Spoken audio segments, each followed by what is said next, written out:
A daros la bienvenida a todos y a todas. Soy Daniel Martínez, director de Gijón Turismo. Continuamos con nuestras webinars desde Gijón Turismo Profesional, hoy además con un tema muy interesante, que es la aplicación de los fondos europeos Next Generation al sector turístico, o por lo menos todo lo que sabemos a día de hoy de lo que se pueda hacer, o sobre todo información que nos irá llegando seguramente en los próximos meses. Tenemos con nosotros a Fernando Méndez Navia, que es el director del Grupo DEX, también es el responsable de toda la coordinación de Gijón Turismo Profesional. Y nada, la verdad que encantado de que estés aquí con nosotros, Fernando. Es un placer poder robarte esta hora y media de tiempo de este lunes, que esperemos sea una información muy interesante y que bueno, podamos aprender mucho de lo que nos vas a contar hoy. Así que nada, darte la bienvenida y adelante, todo tuyo. Gracias. Perfecto, muchísimas gracias, Dani. Y no, para mí es un placer estar con todos y todas vosotros y estar aquí intentando arrojar en la medida de lo posible un poco de luz a todo este poco barullo, ¿no? que supone la llegada de un volumen tan importante de fondos y en qué medida esto va a llegar al sector turístico, estos fondos van a llegar al sector turístico. Entonces, bueno, como bien advertías, vamos a dar la información de que está disponible en estos momentos. Esto evoluciona relativamente rápidamente y sabemos ya mucho más y sabremos mucho más en las próximas semanas. Y yo lo que espero hoy es, digamos, ayudar a comprender un poco el contexto en el que se está preparando todos estos fondos, porque conocer el contexto es muy importante para después buscar estar alerta cuando surgen las cuestiones concretas, las oportunidades concretas, ¿no? Entonces, voy a ir de lo más general a lo más particular. Espero que lo que diga, digamos, por lo menos ayude a comprender un poco ese contexto y efectivamente no vamos a llegar a dar instrucciones concretas para acceder a esos fondos, porque las instrucciones concretas hay que esperar a que haya convocatorias concretas, pero sí creo que vamos a llegar a un punto próximo a esa situación y por lo menos yo creo que para todos será posible saber lo que podemos esperar y lo que no, lógicamente, de los fondos europeos y también no solo de los fondos Next Generation, sino de otros fondos posibles, ¿no? Así que inicio, espero que la presentación pues, dure aproximadamente una media hora y después pues, haya tiempo para preguntas que seguro que nos ayudará a entenderlo todo mejor y a precisar algunas cosas. Y en cualquier caso, pues si a lo largo de la presentación hay alguien que quiere intervenir y quiere preguntar alguna cosa, pues en principio, por mi parte, no hay ningún problema y podemos detenernos en alguna cuestión que pueda no quedar suficientemente clara o, en fin, o ampliarla. Lo primero que sí me importa comentar desde el primer momento y no solo lo diré ahora, sino que lo iré diciendo durante toda la sesión y también en la recapitulación final. Creo que es muy importante entender de qué estamos hablando y qué son los fondos europeos, qué son estos fondos europeos que llegan ahora y cómo se gestionan los fondos europeos, porque se ha ido generando a lo largo de los últimos meses. En fin, yo creo que la situación económica y, en fin, y social, ¿no? Todo lo que ha supuesto la COVID-19, en fin, la pandemia y todos los cierres y en particular de manera muy especial para el sector turístico por las restricciones a la movilidad, etcétera, se han generado unas enormes expectativas en relación con los fondos europeos, ¿no? Es decir, que parece que los fondos europeos deberían ser lo que supone una receta mágica, casi como una vacuna, ¿no? Igual que nos vacunamos contra la pandemia, pues los fondos europeos nos van a vacunar contra la recesión, ¿no? Y que los fondos de recuperación, en fin, van a ser algo, eso, milagroso, ¿no? Que va a solucionar todos nuestros problemas y que debería llegar a todos y cada uno de los que tienen problemas. Bueno, pues la realidad es que no es así. Y yo creo que eso es importante decirlo desde el principio para situar las cosas en su justo término, ¿no? Es decir, los fondos europeos, como vamos a ver, específicamente los fondos de recuperación que se conocen como Next Generation, pues van a tener una importancia enorme para reactivar la actividad económica, pero no es la solución para todos y cada uno de los problemas individuales de las empresas o de las administraciones, ¿no?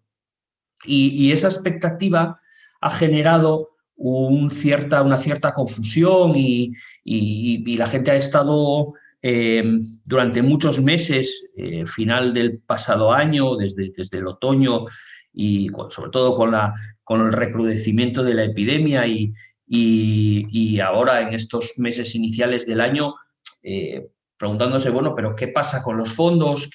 ¿Dónde hay que solicitar las ayudas? En fin, a ver qué ventanilla es a la que hay que ir, ¿no? Y incluso, bueno, a nosotros nos consta, ¿no? Es decir, ha habido mucha gente que incluso desde sectores de servicios, de consultoría, pues se han querido en cierta manera aprovechar, ¿no? Es verdad que hay que prepararse y hay que presentar y hay que preparar y hay que tener preparados proyectos para crecer y también para abordar las situaciones específicas de dificultad que tenemos, pero esa carrera hacia los fondos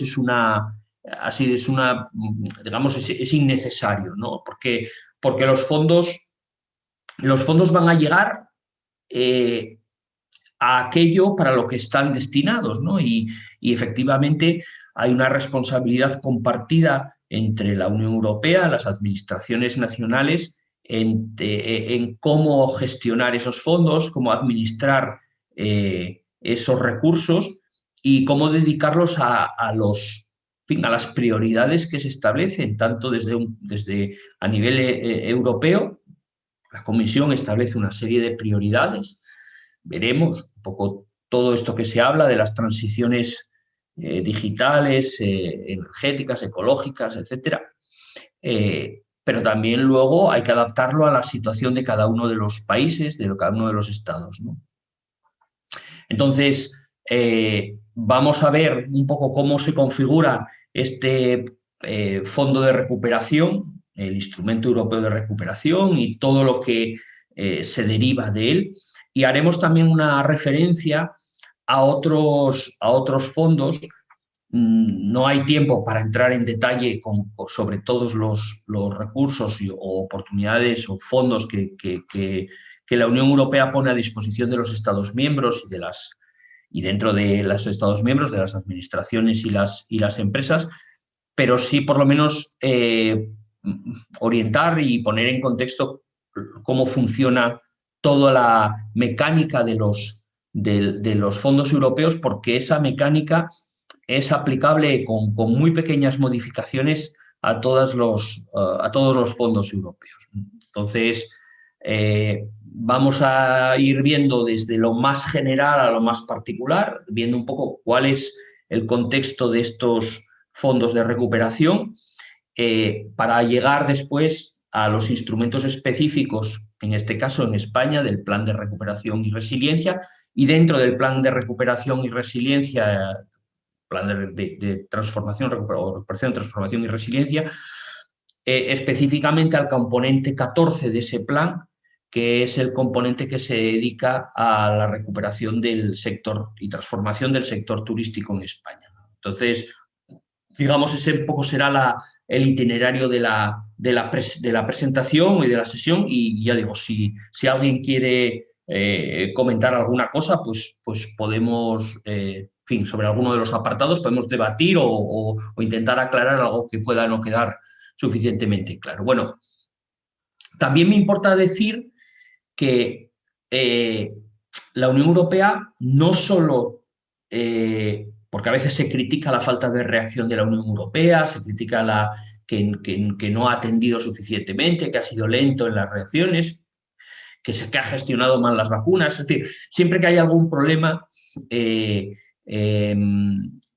todo el mundo, como a veces se dice, escurre el bulto, ¿no? y traslada la culpa a otro, ¿no? Y en este caso los Estados miembros, o en algún caso en fin, desde un punto de vista social y también incluso por intereses políticos, se ha trasladado también la idea de que la Unión Europea no ha estado a la altura de las circunstancias o que no ha funcionado. Bueno, pues además de lo que vamos a ver ahora de los fondos del instrumento de recuperación, la Unión Europea ha puesto en marcha otros mecanismos de apoyo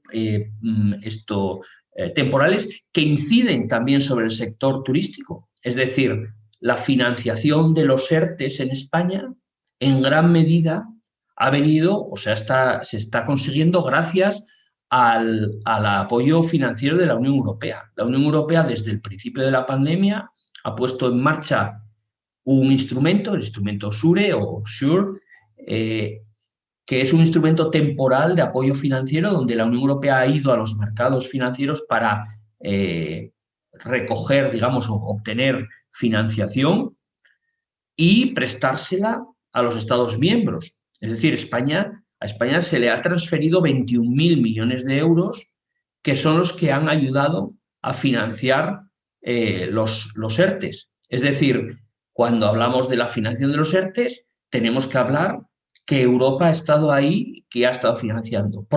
Y es importante también porque a veces no hace falta ni siquiera solicitar el dinero, digo, desde un punto de vista individual. El dinero de Europa nos está llegando a través de otras herramientas, de otros instrumentos, de los que a veces no somos ni siquiera conscientes, ¿no? Pasa también con el apoyo que la Unión Europea presta o ha prestado y sigue prestando pues a mejoras en infraestructuras, a ayudas a la mejora de la competitividad de las empresas, ayudas a la innovación, etcétera, etcétera, etcétera, ¿no? Incluso para algunos seguramente habrá quien nos está escuchando que son empresas de turismo rural, de establecimientos, alojamientos de turismo rural, y bueno, no en Gijón porque no aplica el programa, pero los programas LEADER han financiado un montón de inversiones o han apoyado un montón de inversiones en el ámbito turístico y son fondos europeos, ¿no? Quiero decir que a veces no hacemos esa correlación entre lo que son ayudas y lo que son fondos europeos, porque al final, y lo vamos a resaltar a lo largo de toda la presentación, los fondos europeos no nos llegan normalmente de manera directa desde Bruselas, sino que nos llega a través de los mecanismos de colaboración, de los mecanismos de gestión compartida que existen entre la Unión Europea y los Estados miembros.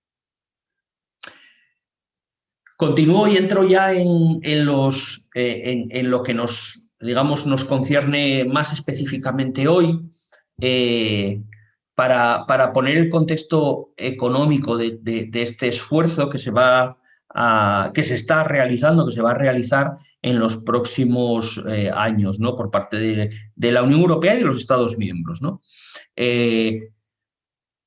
Lo que nos encontramos es con un volumen de ayudas extraordinario, es decir, con un volumen de recursos, vamos a utilizar más correctamente la palabra, porque no todos son ayudas, sino que hay diferentes instrumentos, pero un volumen importantísimo de recursos que la Unión Europea va a movilizar para intentar impulsar la recuperación tras la COVID.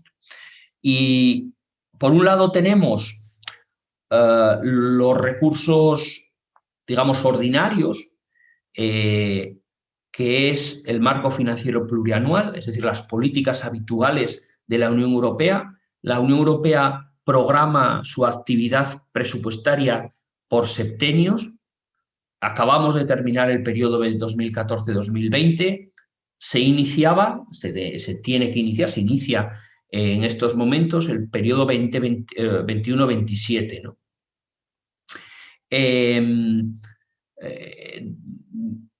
Hay que tener en cuenta que este casi billón largo de euros que constituye las políticas europeas, los recursos de la Unión Europea para este periodo, ya se venían discutiendo desde 2018, es decir, el proceso de preparación del periodo, de cada periodo de programación europeo se inicia varios años antes digamos, de la fecha de puesta en marcha. Entonces, si recordáis, en 2019, finales de 2019, antes de que saltase toda la cuestión de la pandemia, lo que había en la prensa y en los medios de comunicación era la lucha entre los frugales y los países del sur, ¿no? Es decir, los frugales, y alguna imagen podemos recordar todos del primer ministro holandés, ¿no? Diciendo que no iba a ceder en determinadas cuestiones, exigencias o dar recursos a los países del sur. Bueno, lo que tenemos es que eso, como consecuencia de la pandemia, se ha acelerado, se ha desbloqueado todos esos procesos. Lógicamente, ante la situación en la que estamos, pues los elementos políticos han cedido y lo que se acordó en julio del año pasado, en julio de 2020, ya es movilizar definitivamente este marco financiero plurianual de 1,1 billón de euros, ¿no? Junto a eso, lo que ha hecho la Unión Europea es poner en marcha un instrumento totalmente novedoso y muy relevante. ¿Por qué? Muy relevante, porque el Instrumento Europeo de Recuperación es la primera vez que la Unión Europea va a, digamos, mutualizar deuda, ¿no? Más allá, es decir, el Instrumento Europeo de Recuperación lo que significa es que se autoriza a la Comisión Europea a acudir a los mercados para endeudarse con carácter, digamos, con carácter común, es decir, endeudarse de manera común para transferir esos recursos a los Estados miembros en forma, en parte, de ayudas no reembolsables. En parte también van a ser préstamos, ¿no? Cuando veíamos antes el mecanismo SURE, los préstamos o lo que la Unión Europea consigue en los mercados se transfiere a los Estados miembros, pero se transfiere en forma de préstamos individualizados por cada uno de los Estados, ¿no? Digamos que es una traslación de los recursos, pero no hay un endeudamiento directo de la Unión Europea, sino que son los Estados miembros y computa como deuda de los Estados miembros. Pero en este caso, el Instrumento Europeo de Recuperación es la primera mutualización y el primer endeudamiento de la Unión Europea. Por tanto, es un elemento muy importante de federalismo, ¿no? Y otro de los elementos importantes de este paquete es que tiene que ejecutarse muy rápidamente. Es decir, estos 750.000 millones, en principio una parte en forma de ayudas, como veremos, y otra parte en forma de préstamos, se tiene que ejecutar dentro de los próximos 6 años, ¿no? Dentro de un periodo de 6 años, entre 2021 y 2026. Mientras que los programas normales de la Unión Europea tienen un periodo de ejecución de los 7 años que forma el marco financiero plurianual, más otros 3 que se permiten para ir, digamos, cerrando las operaciones. Pero en este caso hay 3 años para comprometer y hasta 6 años para ejecutar. Por tanto, el impulso, en términos casi como se diría keynesianos, el impulso fiscal que suponen los fondos de recuperación es muy relevante, ¿no? Es muy relevante. Independientemente de cómo se gaste, pero al final se trata de una inyección en demanda de 750.000 millones de euros. Como os decía,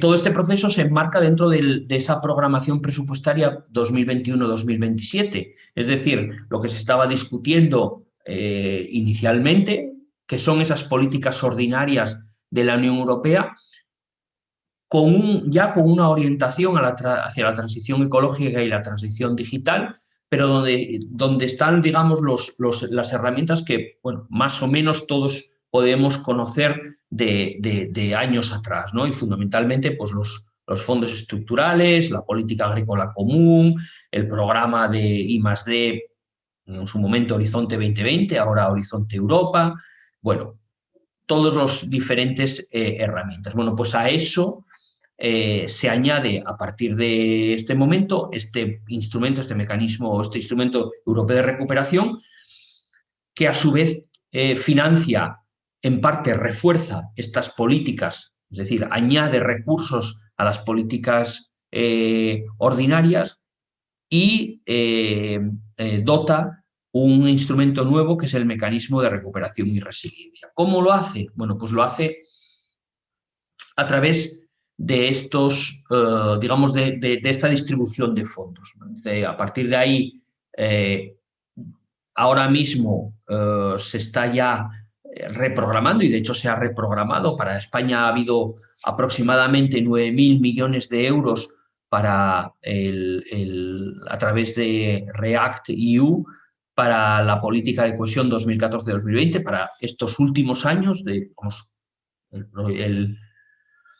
el periodo 14-20 pues tiene también ese margen de 3 años para terminar de ejecutarse. Pues en estos 3 años se ha inyectado unos fondos adicionales que están permitiendo en gran medida, por ejemplo, se han utilizado en algunos casos pues para la compra de vacunas o para reforzar los sistemas de salud o el sistema educativo para la contratación de profesorado adicional, en fin, una serie de medidas para intentar capear un poco la situación y atenderle unas necesidades urgentes. Y a partir de ahí otra serie de fondos que vienen a reforzar digamos, las herramientas con las que cuenta la Unión Europea para apoyar, digamos, inversiones en los Estados miembros, ¿no?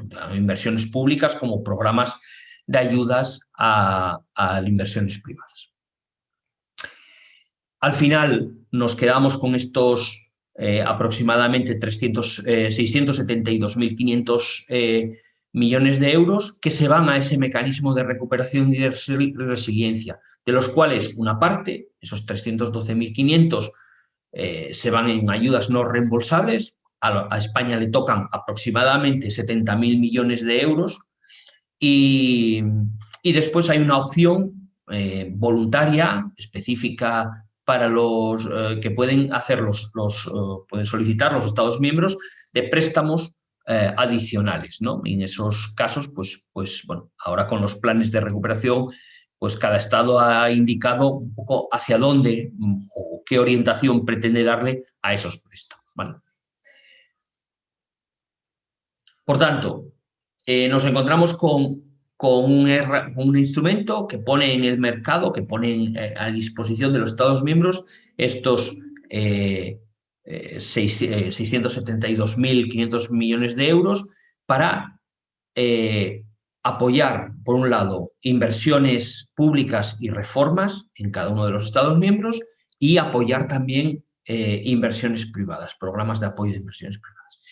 Lo más importante, como os decía, de este mecanismo es sobre todo, aparte de la orientación y del volumen de recursos, es que tiene que acelerarse la ejecución. Es decir, el 70% de las ayudas que se prevén dentro de este programa, de este mecanismo, tienen que estar comprometidas ya antes de final del próximo año y el 100% antes de 2023. Y además, ya no solo hay que comprometer los recursos, es decir, tienen que constar en los presupuestos de los Estados miembros y luego sucesivamente en otras en otros instrumentos presupuestarios, sino que además tienen que pagarse, es decir, gastarse, terminar de gastarse antes de finales de 2026.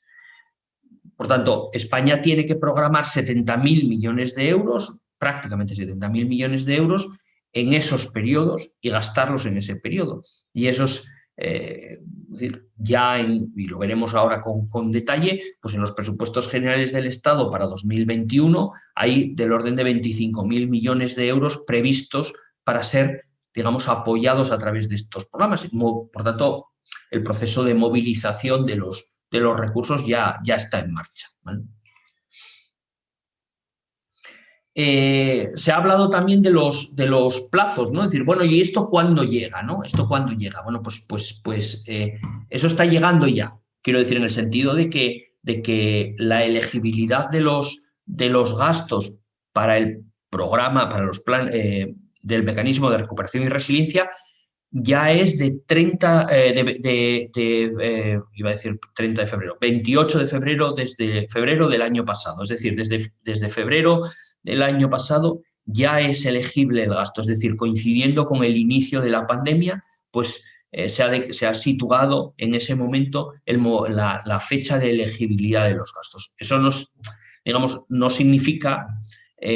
por tanto, en algún caso puede haber inversiones que se hayan realizado que puedan ser cofinanciadas o imputadas a este fondo. Pero bueno, en general, la mayor parte de los recursos se van a comprometer una vez que se apruebe definitivamente los planes de recuperación, los planes nacionales de recuperación y resiliencia, que en principio, porque es público, lo sabéis todos, pues oficialmente el plazo terminó el 30 de abril, en fin, era un plazo indicativo porque ha habido otros estados que se han retrasado y lo han ido presentando en estas últimas semanas, pero España lo presentó dentro de ese plazo y está pendiente del informe de la Comisión Europea que debería emitirse a finales de este mes que viene, este próximo mes, del mes de junio, para que después puedan ser aprobados por el Consejo de la Unión Europea. Y a partir de ahí se inicia todo esto que comentábamos de los plazos de compromiso y gasto de las ayudas, ¿no? ¿Qué son los planes nacionales de recuperación y resiliencia? Esto digamos que se ha presentado por parte de España, este programa Plan España Puede, etcétera, ¿no? Bueno, pues los planes son los instrumentos de programación de estos fondos. Es decir, el mecanismo, la Unión Europea, digamos, dice, oiga, ustedes tienen aquí unos recursos, España tiene aquí estos 70.000 millones de euros en ayudas no reembolsables y tiene la opción de solicitar otros 60.000 millones en préstamos. Esos famosos 140.000 millones que va a llegar, de los que se hablaba, ¿no? Pues hoy, oiga, usted aquí tiene esa opción. Ahora usted dígame cómo quiere gastarlo dentro de unas orientaciones que se emiten desde Bruselas, ¿no? Entonces, los planes nacionales de recuperación y resiliencia, pues son precisamente la herramienta, el instrumento que se va a utilizar para decidir para definir cómo se van a gastar esos recursos, ¿no? Cómo se van a emplear estos recursos. Bueno, pues estos recursos tienen que ser orientados no solo, digamos, siguiendo prioridades políticas nacionales, ¿no? Sino que tienen que atender a prioridades nacionales, pero tienen que tener en cuenta las orientaciones europeas, tanto desde una perspectiva general de orientación, digamos, estratégica hacia un crecimiento más sostenible, económico, social y ambientalmente, para apoyar los procesos de transición y acelerar los procesos de transición ecológica y digital, y también para orientar algunas cuestiones que la Unión Europea considera que en los Estados miembros pues, podrían mejorarse, ¿no? Y eso es lo que se llama el semestre europeo, que es un proceso por el cual la Unión Europea emite una serie de orientaciones a los Estados miembros para que modifiquen, hagan reformas dentro de sus estructuras. Por ejemplo, España pues tiene la recomendación permanente, ya casi eterna, de acabar con la dualidad en el mercado de trabajo, de reformar el mercado de trabajo, de mejorar los datos de fracaso escolar, de mejorar, de reducir el desempleo juvenil. En fin, hay una serie de elementos que han venido repitiéndose a lo largo del tiempo y que por tanto, el plan nacional, el plan español, tiene que tener claro que tiene que atender a esas prioridades, ¿vale? Entonces, a partir de ahí, pues lo que incorporan los planes es una serie de medidas, lo que se llama componentes, es decir, elementos de inversión y de reforma, o de reformas apoyadas por inversiones, o de inversiones que permiten hacer frente a las reformas, para completar esos procesos de transición ecológica y digital, para mejorar las condiciones de la estructura económica, etcétera, ¿no? Y a partir de ahí programar un poco todo el proceso de ejecución de los fondos hasta 2026, ¿vale? ¿Qué financiarán el mecanismo de recuperación y resiliencia? Bueno, pues uno, gastos no recurrentes, y eso es importante. ¿Por qué?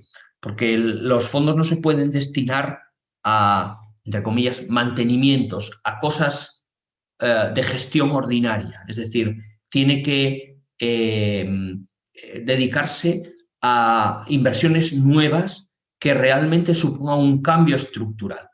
Por eso, en esto se diferencian de manera muy evidente, muy clara, respecto de otros instrumentos de fondos europeos, por ejemplo, los fondos del Fondo Europeo de Desarrollo Regional, los programas de la cohesión, porque digamos que van a ser mucho más selectivos en qué tipología de proyectos se van a desarrollar.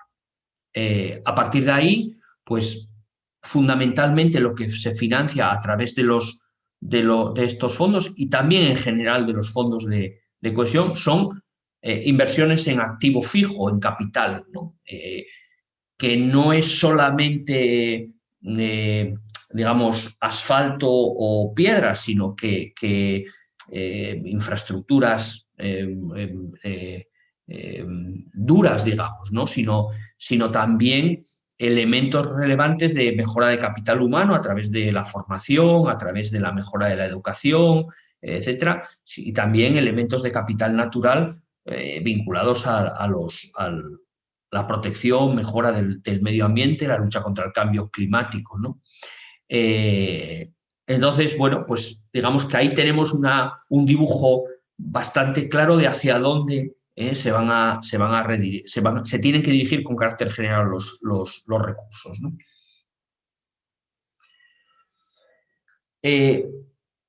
Dicho eso, es decir, sabiendo un poco el contexto en el que nos vamos a mover en los fondos europeos, es importante saber cómo se va a gestionar eso, ¿no? Es importante decir, oye, pues vale, ya sabemos a qué lo podemos dedicar, pero ahora esto, ¿cómo funciona, ¿no? Esto, ¿qué mecanismos hay para poder acceder a esta financiación? Bueno, pues, como decía al principio, los mecanismos de ejecución de los fondos europeos se conocen muy bien, llevan muchos años de rodaje, desde luego son mejorables, manifiestamente mejorables en algunos casos, pero son ciertos, es decir, hay certidumbre sobre eso. Otra cosa es después, a nivel de cada uno de los estados, y en este caso en España, si luego la gestión de esos recursos por parte de España son o no son transparentes, son o no son eficaces, son o no son ágiles, son o no son rápidos. Eso,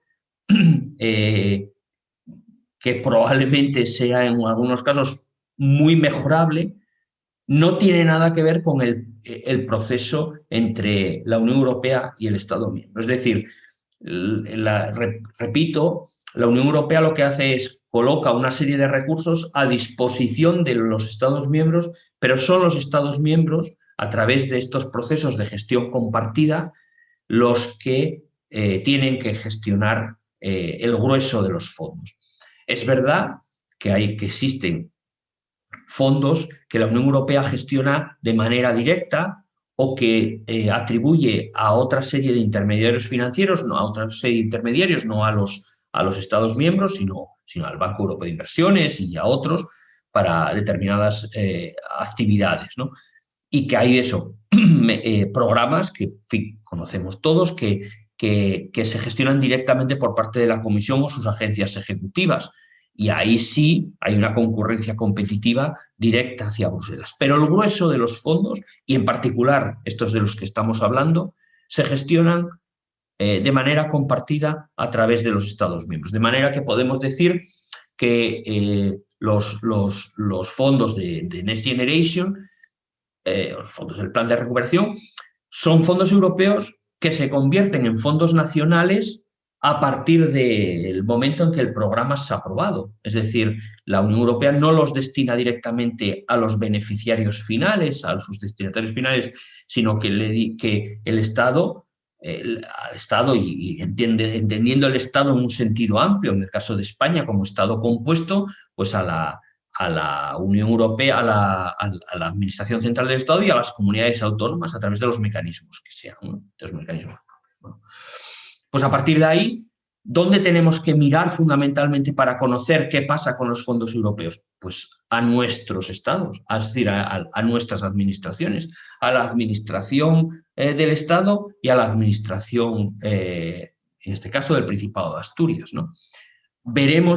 Ahora veremos cuando lleguemos al componente 14 del plan de recuperación de qué manera van a hacer o tienen pensado hacer su trabajo, es decir, dedicar esos fondos, esos recursos en el ámbito del turismo.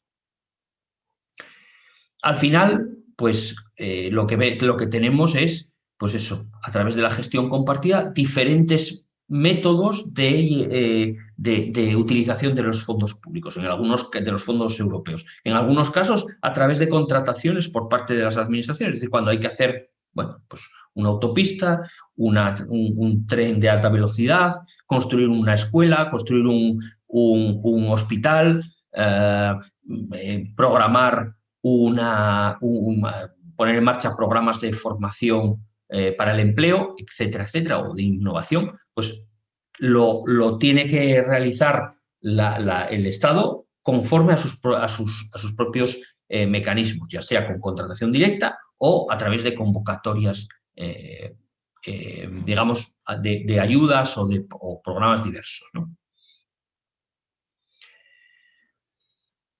¿Cómo se está trasladando esto ahora en estos momentos? Bueno, pues en estos momentos ya, como os decía, los presupuestos generales del Estado para 2021 consignan ya casi 25.000 millones de euros para la financiación para, digamos, poner en marcha programas financiados por los planes de recuperación y resiliencia.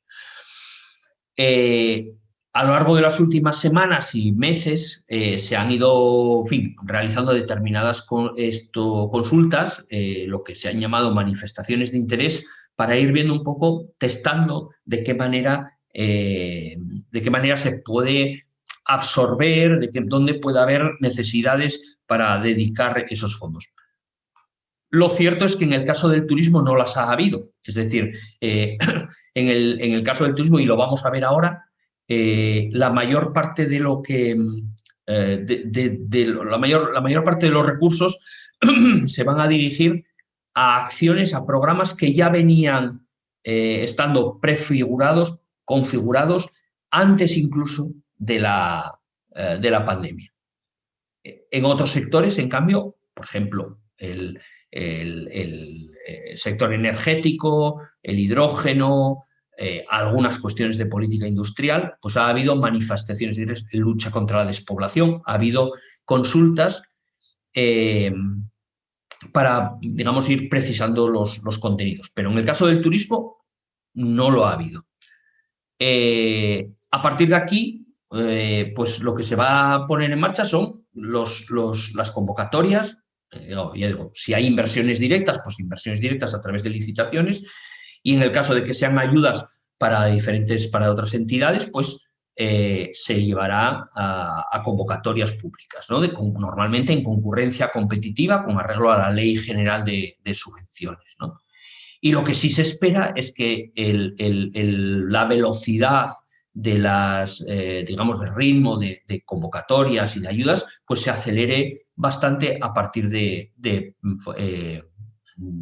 verano normalmente, cuando esté el plan aprobado definitivamente, ¿no?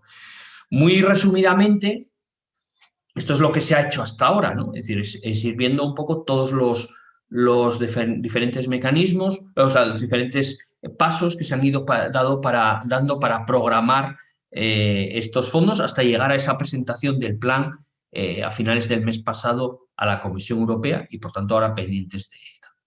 Bueno, ¿cuál es el contenido del Plan Nacional de Recuperación y Resiliencia? Pues de acuerdo con las instrucciones siguiendo las instrucciones de la Unión Europea, pues lo que se ha hecho es configurar un plan con una serie de componentes, lo que se han agrupado en 10 grandes palancas que concentran pues esos 70.000 millones de euros iniciales para, digamos, que tenía que programar España, que están a disposición de España dentro del mecanismo de recuperación y resiliencia. Y ahí vamos a ir viéndolo rápidamente cada uno de los planes y, digamos, del plan en su conjunto, de las palancas y los componentes, pero bueno, ya podéis ver ahí que por un lado hay un volumen muy importante de recursos dedicado a lo que se conoce como la agenda rural, urbana y rural, toda lucha contra la despoblación y desarrollo de la agricultura, pero que en ese ámbito hay sobre todo una parte muy importante respecto de movilidad sostenible y rehabilitación de vivienda. Son los dos componentes que se llevan el grueso de los fondos, con la parte agrícola y pesquera un poco más retrasada. Otra parte muy importante, otro capítulo muy importante es la parte relacionada con las infraestructuras medioambientales. También toda la parte de transición energética, incluyendo el hidrógeno. Y después hay un capítulo muy relevante para todo lo que supone la política industrial, donde el turismo representa una parte relevante también, el plan de modernización y competitividad del turismo, ese paquete, ese componente 14 que habíamos comentado, ¿vale? Bueno, aquí están muy resumidamente pero con el detalle para que en la otra transparencia se veía bastante mal, los diferentes componentes y el volumen presupuestario, volumen financiero que se prevé para dedicar a cada uno de ellos. Ya veis ahí que los elementos de movilidad en el entorno urbano, que estamos hablando de cuestiones como restricciones de, digamos, reducir la contaminación y mejorar el transporte público en ámbitos urbanos. La parte de rehabilitación de vivienda pues también es muy relevante en el plan, todo lo que es rehabilitación, recuperación energética, digitalización, en fin, mejora de las condiciones de habitabilidad del parque de viviendas. La movilidad, con movilidad sostenible y segura y conectada, que ahí está pues, lo que se conoce el plan MOVES, como ayuda a la incorporación de vehículo eléctrico, etcétera. Bueno, y ahí tampoco, en fin, como la transparencia va a estar disponible, pues podéis, el que tenga interés, verlo ahí concretamente. Y en el caso del turismo, pues nos encontramos con esos 3.400 millones de euros, que supone aproximadamente un 5% del plan en su conjunto, que se van a destinar a este sector, ¿no? Vamos a entrar directamente ya en ellos.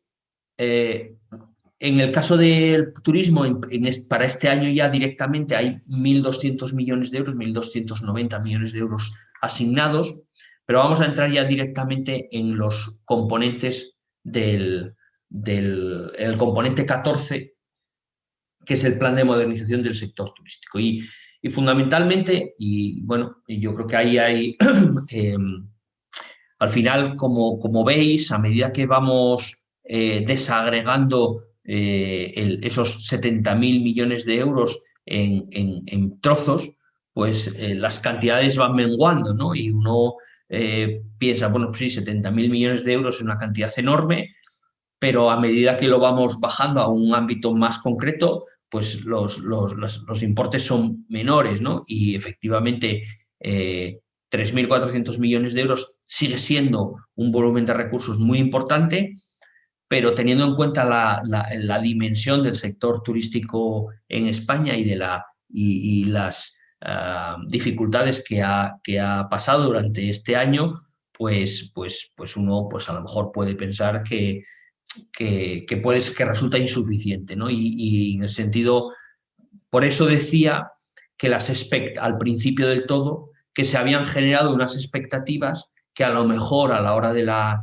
verdad pues no terminan de verse correspondidas, ¿no?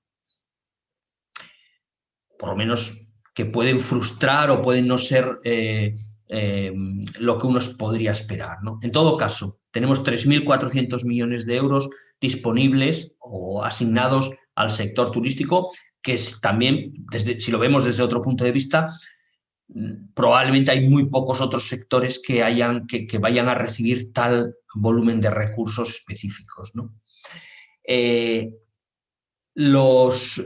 Este componente de modernización y competitividad del sector turístico se divide a su vez en un componente de reforma, que es básicamente el desarrollo de este fondo financiero para la competitividad turística, bueno, que es un fondo que ya existía, se había creado a mediados de la década pasada, bueno, hace 2 décadas ya, en 2006, para sobre todo fomentar la transformación ecológica, es decir, los cambios de infraestructuras turísticas, fundamentalmente alojamiento, mejora de capacidades alojativas y sobre todo de transición energética, de mejora de esas instalaciones turísticas, ¿no? Grandes instalaciones turísticas fundamentalmente, pero bueno, lo que se pretende es ampliar la capacidad de este fondo financiero del Estado para desarrollar, ampliar sus recursos y desarrollar en mayor medida sus capacidades, ¿no? Y junto a ese fondo, esa reforma, digamos, hay 4 grandes capítulos de inversión. Uno, que es la transformación del modelo turístico a sostenibilidad, la incorporación de tecnología digital en el sector, un capítulo específico para los territorios extrapeninsulares, es decir, para las islas como destinos turísticos con un perfil particular, y un capítulo general de mejora de la competitividad del sector turístico, que de nuevo está conectado con el Fondo Financiero para la Competitividad Turística, de forma que estos 920 millones de euros en gran medida se van a dedicar a la cofinanciación de actuaciones, digamos, componente ayuda, componente préstamo, para la mejora de los establecimientos hoteleros, fundamentalmente para la mejora de la digamos, eficiencia energética, la incorporación de economía circular, la gestión de los residuos, etcétera, en el sector turístico, ¿vale? Bueno, entro en detalle en cada una de las medidas. Bueno, vamos aproximadamente en los próximos 7, yo espero que para las 11 hayamos terminado con esta descripción un poco general de las medidas y podemos entrar luego en detalle en alguna de ellas. Como os decía, el presupuesto, el Fondo Financiero del Estado para la Competitividad Turística es un fondo que ya existía y lo que se va a hacer es reforzarlo. Va a haber una parte de presupuestos nacionales, esos 540 millones. Esa es la diferencia, como veis, entre los 3.940 millones total que se prevé de inversión y los que vienen del fondo de recuperación. Esos 540 millones son aportaciones nacionales extra que se van que van a complementar los fondos del fondo de financiero para la competitividad turística. Perdón. La segunda de los componentes, o de los elementos, y la primera de los programas de inversión previsto, es lo que se llama lo que se conoce transformación del modelo turístico hacia la sostenibilidad. Y dentro de este se prevén 4 grandes submedidas. Una, aunque ya veis por el cuadro financiero que realmente la medida que tiene o la submedida que tiene una mayor entidad las otras no dejan de ser, hombre, no anecdóticas, pero sí muy poco relevantes en términos comparativamente, en términos presupuestarios. Estamos hablando de los planes de sostenibilidad turística en destino que se van a llevar pues, más de 1.800 millones de euros y que suponen el grueso de la financiación del plan de recuperación para el sector turístico. 1.800 millones, más de la mitad del total que está previsto para este componente, ¿vale? Junto a eso, sí me interesa destacar que hay unas cantidades relativamente importantes para lo que es la renovación del sistema de calidad turística en destino, el SICTED. Bueno, se ha venido hablando mucho, probablemente muchos de vosotros estáis incorporados al sistema, y se ha venido hablando mucho sobre la necesidad de reformar este sistema de calidad turística y parece, digamos, que estos fondos de recuperación van a permitir afrontar esta transformación para incorporar de mayor medida elementos de sostenibilidad y para mejorar tecnológicamente y digamos, en carácter general, la gestión del sistema de sostenibilidad turística, ¿no? De calidad turística y sostenibilidad turística, ¿no? La segunda de las medidas, luego entraremos con más detalle en los planes de sostenibilidad turística porque es realmente la medida más relevante, ¿no? En el caso del programa de digitalización, digamos que aquí hay 2 submedidas. Una de las submedidas es, digamos, la configuración del plan de transformación digital de destinos turísticos, donde hay un volumen importante de recursos, especialmente en el año 2022, para poner en marcha toda la red de destinos turísticos inteligentes y acelerar el proceso de implantación de la tecnología digital en el sector turístico, ¿no? Esa medida general de transformación digital de destinos turísticos va acompañada de unas medidas específicas que prevén la posibilidad de generar, de dar ayudas, de plantear ayudas al desarrollo de aplicaciones específicas que puedan ayudar a la incorporación de la tecnología digital en las empresas. Los recursos son más limitados, pero también es verdad que estamos hablando de ayudas no tanto en inversiones en capital fijo, en activos fijos, sino en el desarrollo de aplicaciones y, por tanto, el volumen de recursos necesario pues puede ser menor, ¿no? Entonces, ahí hay toda una idea de desarrollar un programa, pues eso, para poner en marcha apps, se dice hacer una especie de sistema de marketplace o de aplicaciones que estén disponibles para mejorar la gestión de los establecimientos turísticos, del sector turístico, ¿no? Bueno, está por definir, porque aquí en este caso no hay ni siquiera orientaciones sobre el contenido de las ayudas, como sí los hay, por ejemplo, en el Plan de Sostenibilidad Turística, pero en principio sí que se prevé la posibilidad de conceder ayudas a las empresas para desarrollar esos procesos de transformación digital. El plan dice ayudas de hasta un máximo de 7,5 millones con una intensidad máxima del 50%, pero no concreta específicamente los contenidos de las convocatorias. Me salto la parte de las islas, lógicamente, porque bueno, para nosotros tiene menor importancia, y me centro en el plan, en el componente o en la medida de actuaciones especiales en el ámbito de la competitividad, que digamos que es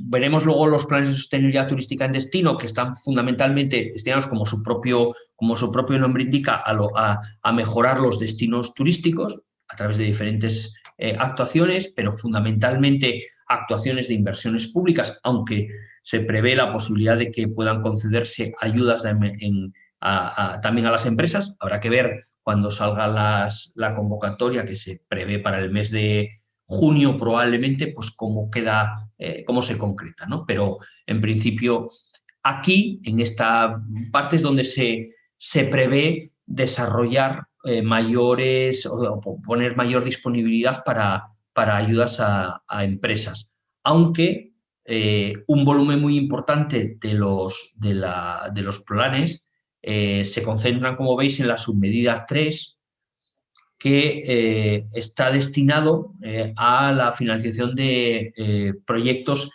en relación con instalaciones de patrimonio histórico que tengan uso turístico. Os lo traduzco y creo que está publicado también en algún momento. Estamos hablando en buena medida de instalaciones hoteleras y probablemente en su mayor parte de paradores nacionales, ¿no? Es decir, actuaciones sobre instalaciones de los paradores que, bueno, pues puedan necesitar mejoras, etcétera. Pero también hay algunas ayudas que en parte están previstas para financiar proyectos de eficiencia energética y economía circular, en complemento con el fondo que habíamos comentado del Fondo para la Competitividad Turística, ¿no? Por tanto, digamos que esa sería un poco el desglose de los componentes del plan. Voy a pasar un momento a los planes de sostenibilidad turística para explicar con carácter general qué es lo que se pretende, ¿no? Bueno, pues los planes de sostenibilidad turística nacen, y es importante destacarlo porque se ponen en marcha ya en 2020.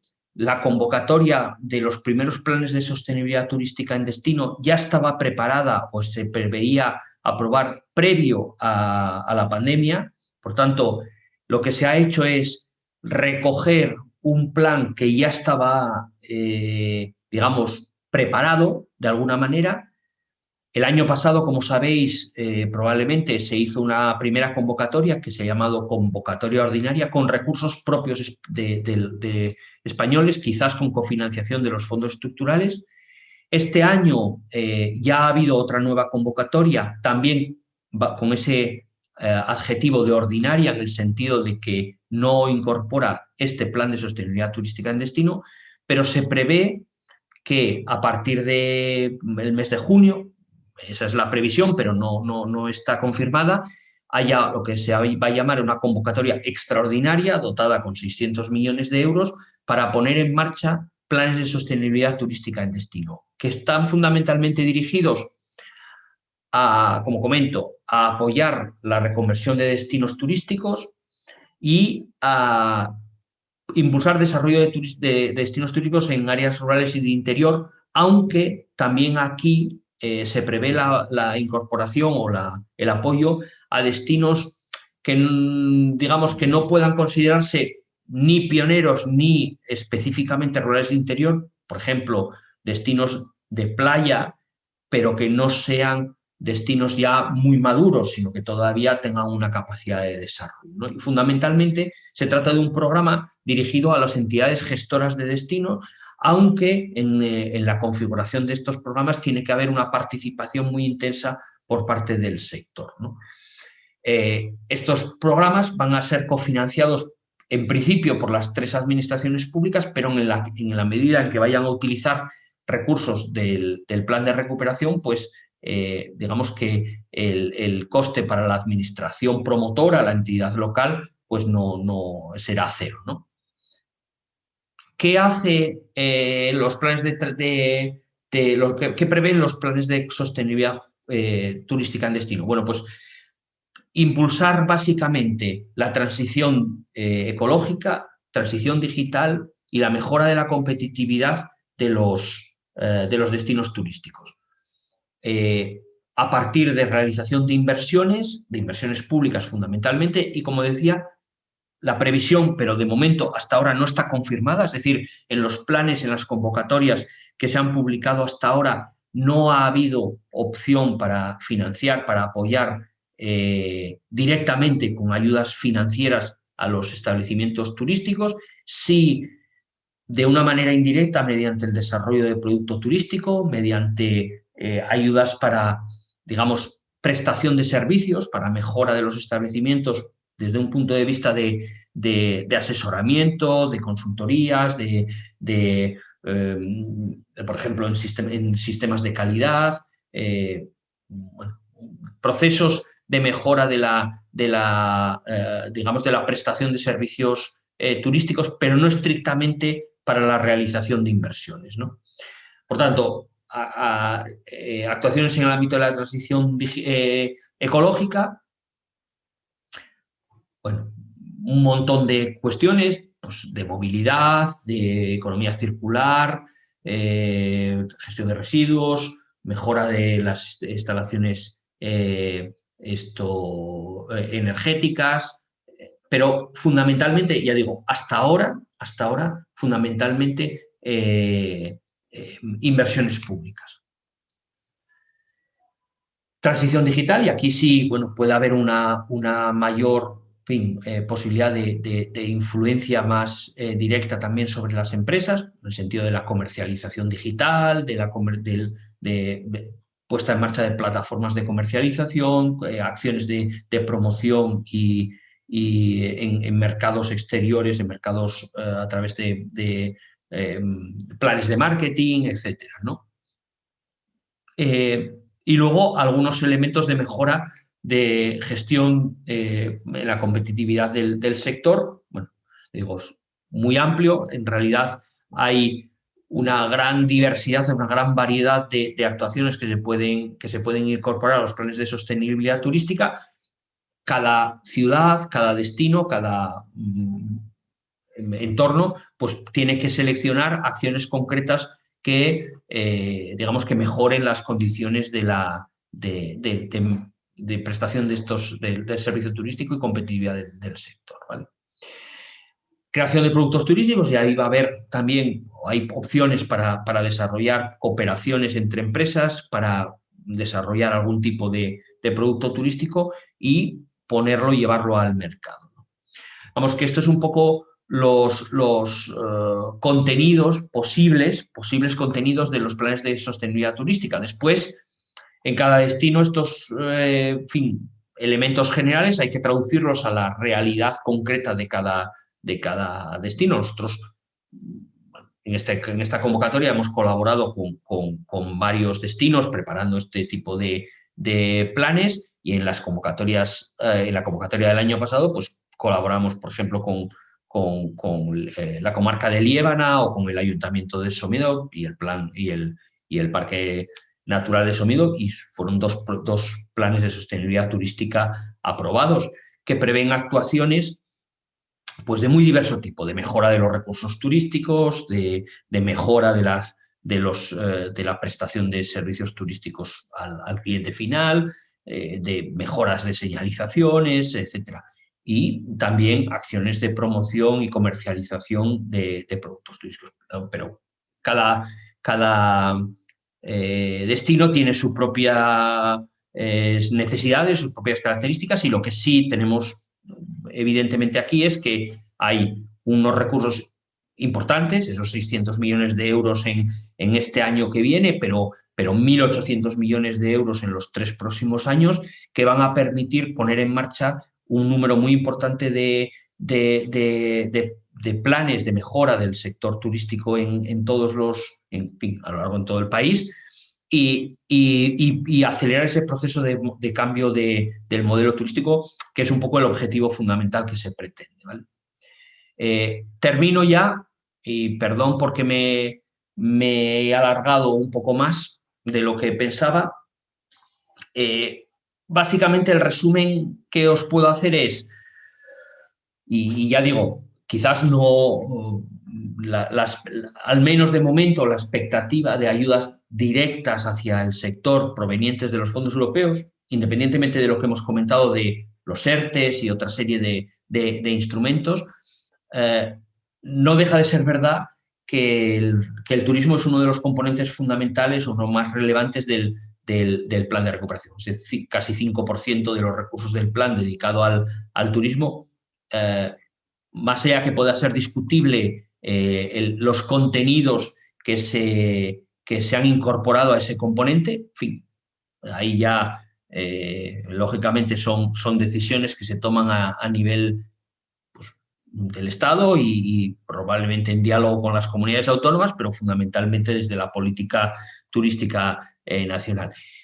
Que esos fondos se van a dedicar fundamentalmente, el grueso de esos fondos, es decir, más de la mitad de esos 3.400 millones de euros, de 1.800 millones, van a los planes de sostenibilidad turística y pretenden darle un poco la vuelta al modelo de desarrollo turístico en España, sobre todo promocionando destinos turísticos de interior, también ayudando a la modernización, reforma, en fin, reorientación de los destinos turísticos más maduros, potenciando los recursos turísticos en los destinos, que la mayor parte de los recursos se van a destinar a inversiones públicas, pero esto no es solo en el sector turístico, sino que con carácter general todo el plan se prevé que se dedique en gran medida a inversiones públicas, también a programas de ayudas a proyectos privados, pero en el caso de hay que entender también que en el caso de que sean programas de ayudas, van a ser programas de ayudas que están sometidos a las normas de las ayudas públicas generales, es decir, el plan es un plan de ayudas no reembolsables para el Estado, para cada uno de los estados, pero eso no significa que sean ayudas no reembolsables o, digamos, financiación al 100% para sus destinatarios finales, sino que los programas de ayudas que se financian, es decir, la parte de financiación pública para los programas de ayudas estará financiado por los fondos europeos, pero después tendrá que haber coinversión por parte de los operadores privados. Y ahí, pues dependiendo de la tipología de los destinatarios, de los sectores, etcétera, pues los límites de ayuda serán los que marque la normativa y que estarán fijados en cada una de las convocatorias, ¿no? Y no significa eso nada más que también digamos que hay otros fondos, tanto que han venido siendo habituales en el apoyo a las empresas, como el Fondo Europeo de Desarrollo Regional, que seguirá habiendo posibilidad de acceder a ellos, como también será posible que las empresas turísticas puedan acceder, puedan acceder a otros instrumentos y a otros componentes del plan de recuperación, por ejemplo, para incorporación de energías renovables, para digitalización, en el ámbito de la agenda urbana y la lucha contra la despoblación, pero eso tendremos que ir precisándolo a medida que vayan surgiendo las convocatorias de ayudas. Este es el marco general en el que nos vamos a mover en los próximos años. Ya digo, desgraciadamente, no tenemos una información precisa en este momento de cómo van a ser concretamente las ayudas, las convocatorias. Del único que tenemos información más o menos precisa es de los planes de sostenibilidad turística, porque tenemos las dos convocatorias que se han publicado ya, la del año pasado y la de este. Pero, desgraciadamente, ni siquiera tenemos información sobre la convocatoria extraordinaria que se prevé que se publique en el mes de junio. Por tanto, nos movemos en un ámbito de incertidumbre importante y mi recomendación, en todo caso, es, pues eso, mantenerse informados a través de digamos, de la administración más próxima, sea la administración local en este caso, el Ayuntamiento de Gijón y Divertia, y eventualmente a través del Principado de la Comunidad Autónoma como otro de los elementos, digamos, de los actores clave en todo este proceso.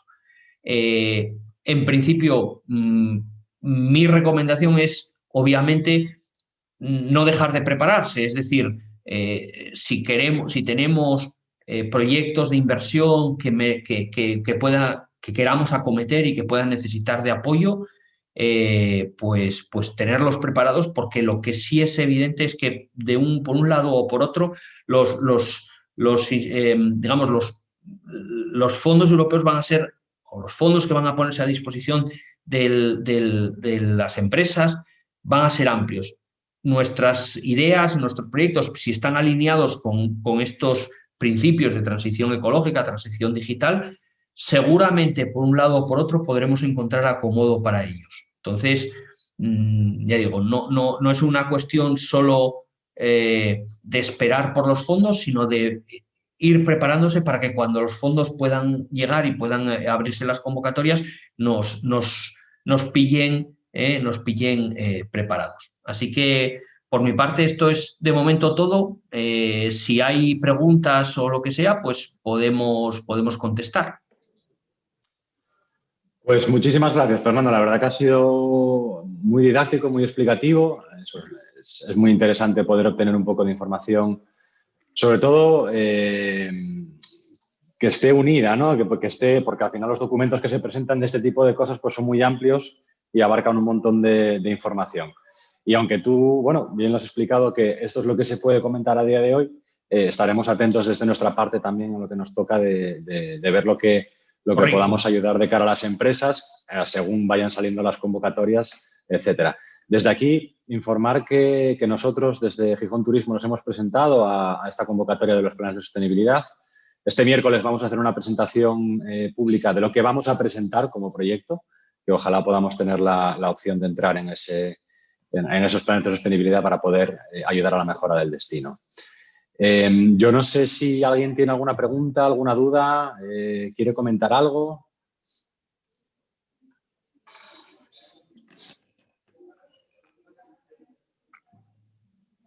No sé si ha quedado todo muy claro, lo ha explicado muy bien, Fernando. Bueno, lo que pasa es que probablemente, me temo, no lo sé, yo creo que en esto quizás a lo mejor las expectativas podrían haber sido diferentes y a mí me importaba mucho no alimentar falsas expectativas, sino intentar ser muy realista con lo que uno puede esperar, ¿no? Estamos empezando, es decir, nos quedan por delante, aunque los plazos son cortos, nos quedan por delante 5 años y medio para ejecutar los fondos y nos quedan 10 años casi para ejecutar los fondos del marco financiero plurianual. Quiero decir que hay tiempo, va a haber mucho tiempo para preparar propuestas y va a haber muchas cosas que vayan a ir surgiendo a lo largo del camino. Lo que sí es verdad, y eso es importante desde el principio, es que los fondos europeos no se van a destinar a gasto corriente, es decir, lo que los fondos europeos pueden ofrecer en términos de gasto corriente es mejorar las condiciones para que las empresas puedan ingresar más de sus clientes, pero no van a subvenir, no van a apoyar, más allá de que, ya digo, como se está haciendo a través de los mecanismos de emergencia, ayudas de funcionamiento. todos siempre, pero no de ahora, sino desde siempre, y va a ser así siempre, los fondos europeos van a dedicarse a cofinanciar, cuando lleguen hacia las empresas, a cofinanciar inversiones. Si uno invierte, es posible que vaya a pueda tener acceso a fondos europeos.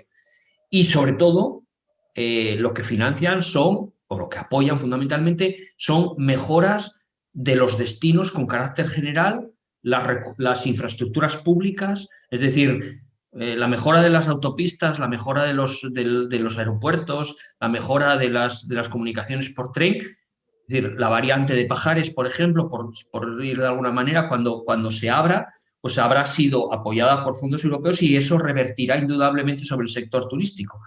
Entonces, yo entiendo que a veces la expectativa puede ser diferente, pero la realidad es lo que hay y entonces no se puede contar otra realidad diferente, ¿no? Bueno, pero yo creo que es muy importante, Fernando, ponerlo blanco sobre negro, ver lo que hay, ver a lo que se va a destinar y por supuesto, estar atentos a todo lo que pueda llegar para obtener el máximo de rédito posible en la transformación del destino y en la adecuación del mismo, pues para que genere Correcto. mucho más tráfico y mucha más afluencia, claro. Y se mejore el destino en general, ¿no? Sí. Es un poco la idea, yo creo, y tú bien lo has dicho, ¿no? Al final se busca la inversión, la coparticipación en la cofinanciación incluso de mucha parte de estos fondos. Entonces, ya te digo, y desde el otro punto de vista también, yo diría que efectivamente el sector turístico ha pasado un tiempo terrible, ¿no? Es decir, yo puedo entender el desasosiego, la preocupación de tantísimos empresarios turísticos, ¿no? Y yo personalmente me solidarizo plenamente con esa situación, ¿no? Digamos que desde otro punto de vista, la movilización de recursos que va a suponer los planes de recuperación, ya no desde un punto de vista de financiación específica de inversiones, sino lo que va a generar de incremento de la demanda, de la demanda agregada, quiero decir, en términos económicos, yo estoy seguro que va a revertir de una manera inmediata sobre el sector turístico. Es decir, en el momento en que las restricciones se eliminen, yo creo que lo estamos viendo ya un poco todos, si las cosas van bien, el sector turístico va a ser uno de los primeros que va a sentir ese impulso en términos de demanda agregada, ¿no? Más allá, ya digo, de la mejora. Y desde ese punto de vista, si entendemos bien los planes de sostenibilidad turística en destino, de alguna manera tienen que servir un poco también para orientar esa oferta turística o reorientar esa oferta turística hacia esos potenciales clientes que pueden llegar, ¿no? Yo creo que esa es un poco la idea. Ya digo que a todos nos gustaría que nos metiesen la ayuda directa en nuestro bolsillo, pero también si lo vemos con otra perspectiva, yo creo que tiene, en fin, una cierta lógica, ¿no? El preparar lo mejor posible a los destinos para que cuando se produzca esa recuperación se pueda aprovechar de la mejor manera, se ofrezcan productos más interesantes, productos, se tenga una mayor conciencia de lo que supone elementos de sostenibilidad, se incorporen elementos, tecnologías digitales para ayudar pues tanto al disfrutar de la experiencia turística, que la experiencia turística sea más satisfactoria, pero también a mejorar la promoción, a mejorar la información turística, etcétera, etcétera. Hay muchísimas cosas que forman parte del conjunto del destino, que no son individuales de cada una de las empresas, pero que ayudan a cada una de las empresas, ¿no? Sí, está claro. A ver, vivimos en ese momento ahora, ¿no? En el momento que tenemos ahora y los meses anteriores, ¿no? Esa necesidad de ayudas que se han ido efectuando, etcétera, pero no hay que perder esa vista en el medio y largo plazo para poder sacar algo más de partido, ¿no? Algo más de partido hacia la mejora del destino, para así pensar en la mejora de poder captar más turistas y reordenando un poquito además todo lo que son los destinos y adecuándolos a las necesidades que están por venir. Pues nada, yo si no hay ninguna cuestión, nadie tiene ninguna pregunta, como decíamos, la grabación de la presentación se colgará en Gijón Turismo Profesional en la página web y así mismo como la presentación que ha hecho Fernando. Perfecto. Y nada más, bueno, pues desde aquí, pues como siempre, ponernos a disposición de todos para echar una mano en lo que podamos ayudar, en fin, en la colaboración con Divertia y yo sé que ahí estamos un poco todos unidos en intentar aportar lo más posible. Pues nada más, pues muchísimas gracias a todos y a todas Perfecto. y nos vemos en la siguiente Venga, gracias. presentación. Muchísimas Hasta luego. gracias. Hasta luego.